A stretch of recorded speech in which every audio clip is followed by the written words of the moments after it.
the aesthetics of progress in the form of a black woman that is much younger than Joe Biden, or if they genuinely want change. The aesthetics does work. Marketing does work. What do you mean if she has and will continue to support Israel? I know. It's a matter of what her support for Israel looks like. How do I explain to leftists that are hard on voting that I won't vote for her unless her stances in Israel change? I don't know why you just constantly try to find yourself at odds with other people where you like have to explain your positions. I genuinely don't get it. Ultimately, I don't know what this conversation, like, I don't know how people have to have this conversation. Maybe it's weird, but like, maybe I just don't have a lot of diehard liberals or diehard leftists even on that front that are constantly being like, what are your takes on this? Are you in the pocket for Kamala Harris?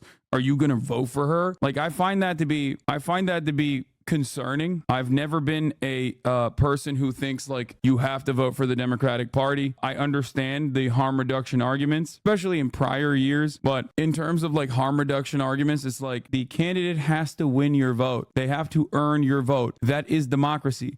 That is how democracy works. We need to call it something different if that's not how democracy works. Like, what the fuck are we doing here? What's the point of even theoretically claiming we are a democracy if you're just going to constantly hyper-focus and clue in on like a shrinking, an ever-shrinking group of like rights for a group of marginalized people that consistently gets smaller and smaller? Last election cycle, it was immigration, right? Oh, dude, you want immigrants to be murdered? Like, that's crazy. I can't believe that you don't want to vote for the Democratic Party. And at that point, Joe Biden was at odds with Trump's immigration policy. Now, that time is past, long gone. 4 years of Joe Biden, he actually adopted Trump's 2020 immigration policies, literally, and tried to push a bill for it. He did. And now people can't say, oh, you don't care about immigrants no more. So they say, what about trans people? I guess you just don't want I guess you are voting. I guess you don't care about trans people. That's why you're not voting for the Democratic Party. And it's like, dude, how many times are you going to play this fucking song and dance? Okay. Yeah, man, the tiny minority that are, let me check, women. Yeah, my bad. Such a tiny minority for me to try and look out for. Man, suck my dick. Okay. Yeah, man. Shut the up.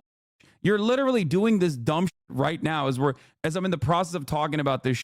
4 years of a Democratic leadership and women's rights were cratered in the process. The fuck do you mean? Like, what commitment do you have to women at all? And I'm not even talking about just like women in Gaza, which are being slaughtered with our endless support for an apartheid state. Okay. The fuck are you talking about? I hate this argument. I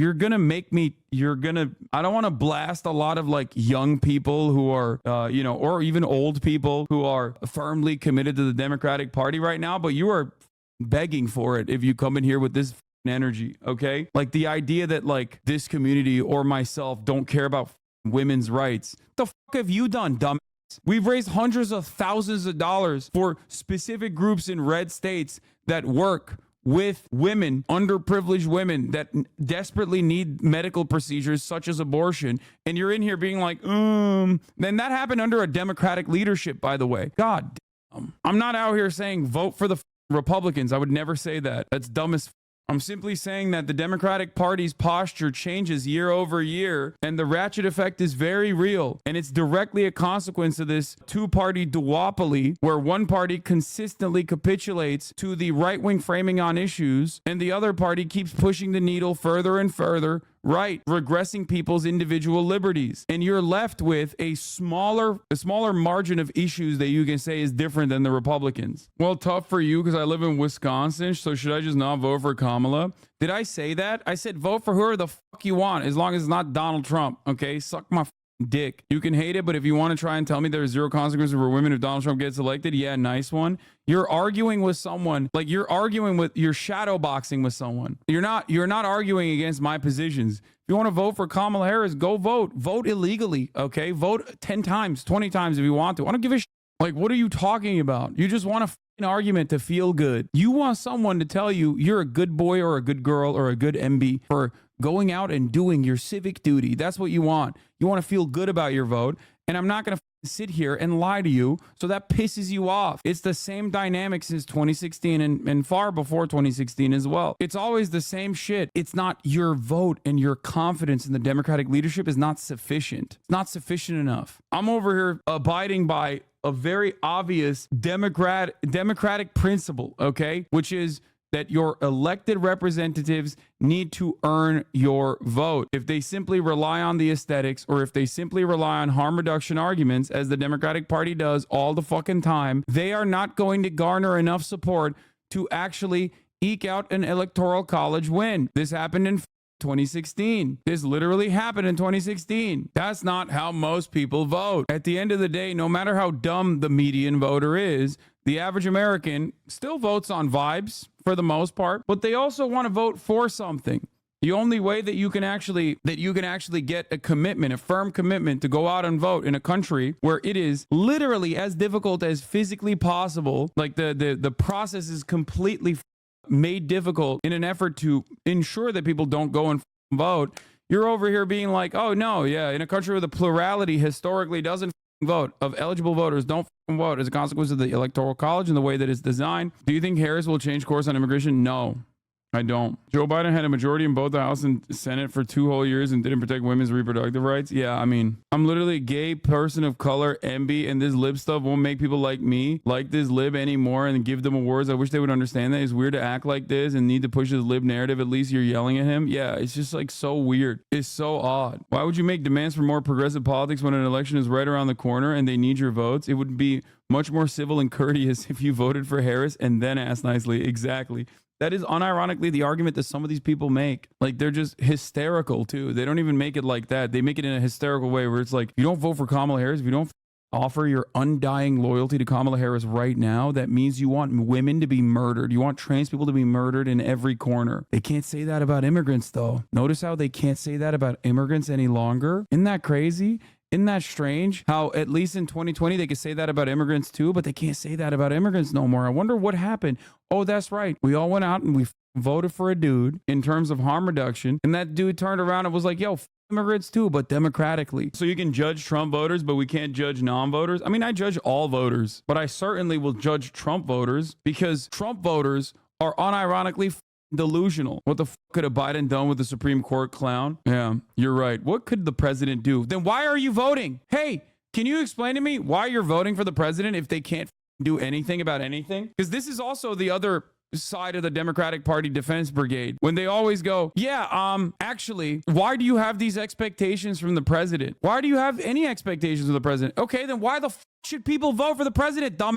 The do you mean? Ultimately, it comes down to this. You just want to feel good that your team won. That's literally it. If your goal is not to actually get some kind of serious demands from the elected representative that you're going to go out and vote for, if you don't want any demands from them, then you just are voting to feel good. You're voting like you did your part. You're voting like you're saving the country or some shit.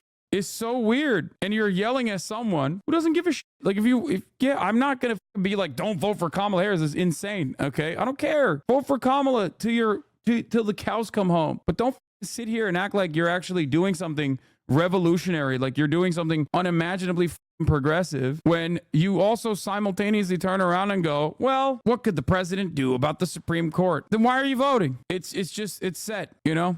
It's set in motion. Nothing we can do about it, I guess. Young libs know nothing but defensive voting for 8 years now. I miss being excited about voting. I mean, it's just, for most people, it's their first or their second election. By the third one, they'll know.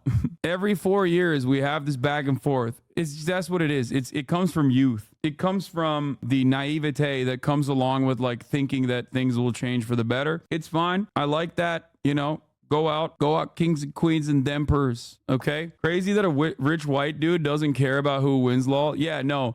And then these lines of attack come in. It's like that, like, I'm so privileged. That's why I don't care. You know, you on the other hand, you're the least privileged. You're a gay, non-binary black person in a wheelchair, and your rights are at odds with everyone else's. And that's why you're voting for the Democratic Party, because voting for the Democratic Party is a defensive measure. No, you're right. I've never heard that before. Thank you. And but you're no longer an undocumented immigrant. Once again, remember, because you were, you know, a gay, non-binary, black person in a wheelchair that was also an undocumented immigrant, but you're no longer an undocumented immigrant. You're documented now, because obviously the immigrants. You know what I mean? I definitely have privilege, but I'm not going to act like a dick to people who want to vote, lol. I'm not being a dick to people who want to vote. I say go vote for Kamala Harris. I am a dick to people who want to vote for Donald Trump. You're once again arguing against the position that I don't have. You kind of are. You're saying they're being naive.